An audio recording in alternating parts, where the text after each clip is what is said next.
Hi there, Sarah here. Welcome back to my mini series about what to do if you think you are autistic, have ADHD, or AuDHD, combined of those two, as a high masking, high functioning woman, mom. I'll just knock this out real quick. Oh my God. In our first topic video, I wanted to quickly go over the traits that belong to ADHD, traits that belong to autism, and then some of the overlap which may signal that you could have AuDHD. Now, like I said before, I am not a doctor. I will be putting some more research information in the description of this video. I would love to hear in the comments if some of these things you disagree with, or perhaps you have more traits that you would like to mention. I myself am an AuDHD mom of 3 kids, all girls ranging from toddler to teenager, and all of my girls are neurodivergent. This is a different way that your brain works, and it's something that you're born with. You might not have noticed it when you were younger.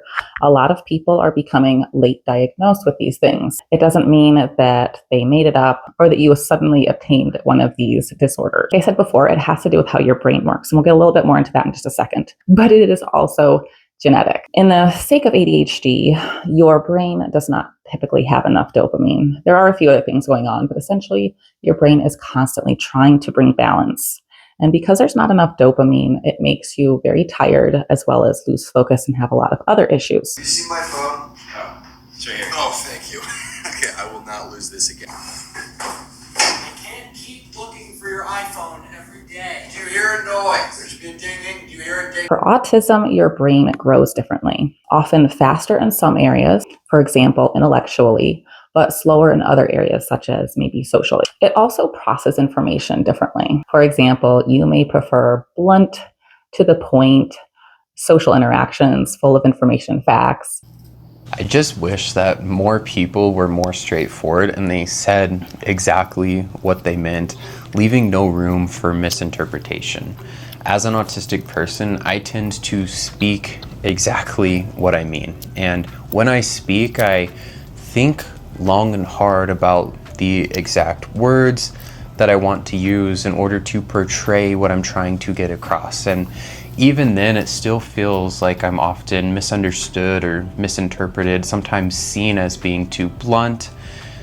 Whereas other neurotypical people may prefer social interactions that are more subtle or more based on things like small talk. Both of these things exist on a spectrum. No two people are the same. So these are just some common traits. All right, let's get started with ADHD first. Your brain is always looking for excitement. Excitement may come in the form of video games, new projects, risky driving, something that you find challenging. Essentially, your brain is trying to balance the lack of dopamine. So you are seeking the dopamine to balance your brain. A lot of times, this also means if you have ADHD, there's a big lack of focus. You may find that it's very difficult to stay on task until it's completed. You may have a really hard time listening to people talk about things that are very uninteresting to you, or learning certain subjects in school were very, very difficult because you just didn't find them interesting. Smart but lazy.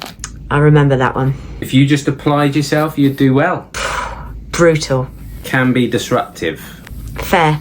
Always late to class. Still the same, to be fair. You seem to be living in your own world a lot. Sorry, what? Typically, people with ADHD are very disorganized, lose stuff a lot. Where are my pens? Usually right here, next to my notebooks. Somebody take them. They fall, I put them somewhere. Hi, honey. Hey, honey, do you see my pens? They're right there in the bin. Well, I was just trying to clean the bar top up. Oh, thanks. I thought they were gone. And a lot of times you can see comorbidities show up, which are just things that happen because you have ADHD and because your brain is working so much harder than everybody else's, even though you can't see it. So by comorbidities, I mean depression or anxiety. These comorbidities can show up in autism as well. However, there is medication that can help ADHD, whereas there are no medications for autism. Let's move on to some autistic traits. Getting diagnosed as autistic at 31 years old is like, wow, that doesn't change anything. And also, I think it changes everything I've ever known about anything ever in my entire life, and also maybe anything that I will ever experience from now until I die. Typically, a main one is sensory overwhelm, which just means that sometimes lights or sounds, tastes or textures even can almost make you go into a panic attack or a meltdown. You also would very much enjoy literalism or talking to people who give very distinct details for directions, and find it very difficult when people don't give detailed instructions. You may find yourself wondering what you're actually supposed to do and have a lot of questions. You also may find it very difficult to transition between tasks. Finishing a task and moving on to another one, it takes some time, and there can be a lot of friction. This is one of the ways that executive dysfunction shows up in autism. Executive dysfunction just means that your normal day-to-day activities can be very difficult to complete. Neurotypical people just accept the full concept and don't worry about the little details. Therefore, each new task is done on the premise of past tasks. But autistic people, in effect, are starting afresh for each task. Because unlike a neurotypical employee, we are actually gaining all the details, filling in all the gaps, and therefore building from there. We don't have all these things in the past coming in and influencing it. Because if you do that, you miss things. ADHD also has a very difficult time with this as well, but for different reasons. ADHD, you are seeking dopamine, and your day-to-day activities typically don't have a lot of dopamine in them. Just think about having to do a load of laundry. How much fun is that? A lot of people who are autistic also have very intense special interests, and these types of things may be something that you look at or want to do every single day. It could be a video game. It could be something like airplanes. Essentially, it's something that you just want to know every detail about, how they work, how you can make them work, and you really want to tell others about it as well. I will note here that you still may be autistic and not have a special interest. I know when I found out that I was autistic, I really didn't know what I liked, and that's okay. That's something that you would have to discover as you learn more about yourself. Okay, so first, I have these metallic watercolors, and then I move through these watercolors, and then I just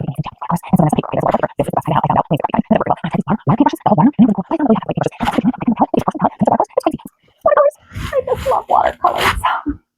Another big trait for autism is having very rigid routines or systems that you have to complete in a certain way, and you might not really be able to explain why you want to complete them that way, but you basically feel very compelled to do them that same way every single time. This could be a nighttime routine that you feel like you have to complete at the same time or in the same order. It could be systems that you do maybe at work every day that you feel such an intense need to complete them in a certain way. Future Sarah here. Sorry, I completely forgot about a very important autistic trait, which is stimming. Now, if you aren't sure if you are autistic or if you're late diagnosed, you might picture stimming as something where people are rocking back and forth or flapping their hands, and maybe you weren't doing that as a child. However, you might be surprised to find that there are quite a number of other kinds of stims. For instance, rubbing your feet in the bed at night when you're going to sleep, singing or dancing with your whole body, clicking your tongue. When I thought back to when I was a kid, I realized that I would walk down the halls at school singing. And even now as an adult, I will just burst out in song. And I find that it does help to regulate me. So the point of stimming is to regulate your nervous system. And I will leave a great video in the comments that goes over a bunch of different types of stims so that you can kind of look back over your life and see if that's something you used to do as a kid or something that you do now that you just didn't realize. Okay, back to the video. So we discussed some autistic traits and some ADHD traits, and we discussed some of the comorbidities of them. I just want to touch on that just a little bit more. In addition to anxiety and depression, both may experience panic attacks, extreme stress, and burnout. I also found it very interesting that things like anxiety that you've been dealing with over time that you just keep pushing through can then show up in your body physically. So these sorts of things could show up as GI tract issues, very difficult time sleeping. You may experience a lot of pain and tension maybe in your body from holding your body so tightly. You might not even realize it that you're doing it, but you may find that you have a lot of body aches and pains as well. Let's talk a little bit more about the overlap of ADHD and autism. Very possible.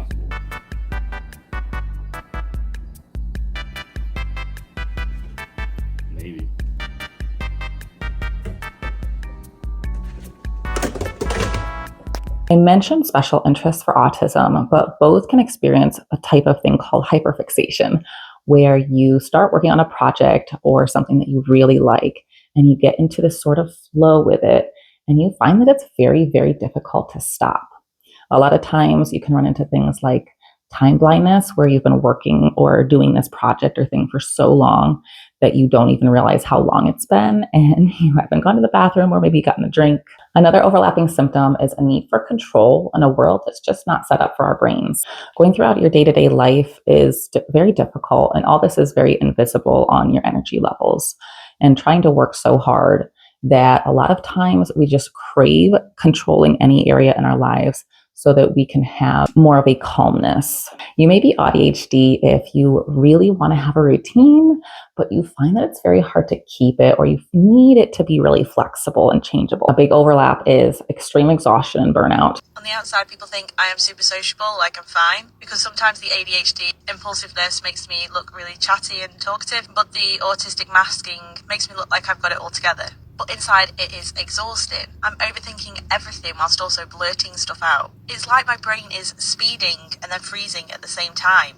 I need structure and calm to function. That's being autistic. But then the ADHD side of me is out here making me impulse buy stuff that I don't need. Also rumination, which is just thinking about negative thoughts over and over. For ADHD, this is because dopamine can come in the form of negativity, and it's very easy to find a lot of negativity in our brains and around us.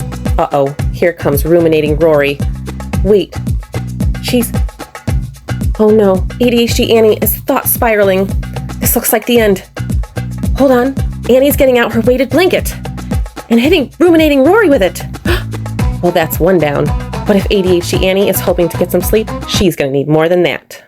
A lot of AuDHDers also have very black and white thinking. Essentially, this black and white thinking is applied to social situations, friends, and like success or failure of whether or not you finished a project that you needed to do. Think that you might have ADHD, autism, or both? If so, I'm sure your brain is swirling with a lot of different thoughts right now. My next video goes over what to do if you think that this is the case. So subscribe so that you can get that one when it comes out. Also, please like this video so that other people can find help. And definitely check out the description. I will be putting links to other videos and other information if you want to dive deeper into the content of this video. I'd love to hear what resonated with you, so please comment below. Thanks for watching. I'll see you next time. Bye.